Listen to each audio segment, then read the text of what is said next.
तुमचा CET score खरंच चांगला आहे की नाही, फक्त पर्सेंटाईल बघून कॉलेज प्रेडिक्ट करू नका। मागच्या वर्षी एका विद्यार्थ्याला 95.17 पर्सेंटाईल मिळाले होते। हे ऐकून अनेक विद्यार्थ्यांना वाटेल माझं पर्सेंटाईल 95 आहे तर मला सहज चांगला इंजिनिअरिंग कॉलेज मिळेल, पण त्या विद्यार्थ्याचा स्टेट मेरिट लिस्ट होता 17,306, म्हणजे त्याच्या पुढे तब्बल 17,305 विद्यार्थी होते। आता इथे परत अनेक विद्यार्थी गोंधळून जातात। आता परत तुम्ही म्हणाल मग चांगलं इंजिनिअरिंग कॉलेज मिळणं कठीण आहे का? तर तसं अजिबात नाहीये, कारण ऍडमिशन प्रोसेसमध्ये फक्त पर्सेंटाईल नाही तर स्टेट मेरिट लिस्ट सुद्धा खूप महत्त्वाचा असतो। मेरिट लिस्टमध्ये अनेक विद्यार्थी तुमच्या समोर असतात जे पुढे IIT, NIT, IIIT किंवा इतर नॅशनल लेवलच्या इन्स्टिट्यूटमध्ये ऍडमिशन घेतात। तसेच काही विद्यार्थी हे महाराष्ट्र कॅप राऊंड प्रोसेसमध्ये सहभागी पण होत नाही, त्यामुळे मेरिट नंबर आणि ऍक्च्युअल कॉम्पिटिशन याच्यामध्ये फरक पडतो। त्यामुळे फक्त मेरिट नंबर पाहून खुश किंवा निराश होऊ नका। मागच्या वर्षीची मेरिट लिस्ट रेफर करा, तुमच्या पर्सेंटाईल नुसार मागच्या वर्षीचा मेरिट नंबर किती होता तो शोधा।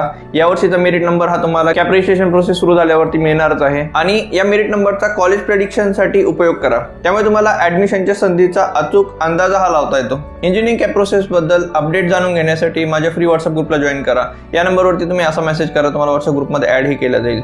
तसेच अशाच माहितीसाठी चॅनलला फॉलो किंवा सबस्क्राईब करून ठेवा आणि व्हिडिओ आवडला तर लाईक करा आणि मित्रांसोबत शेअरही करा।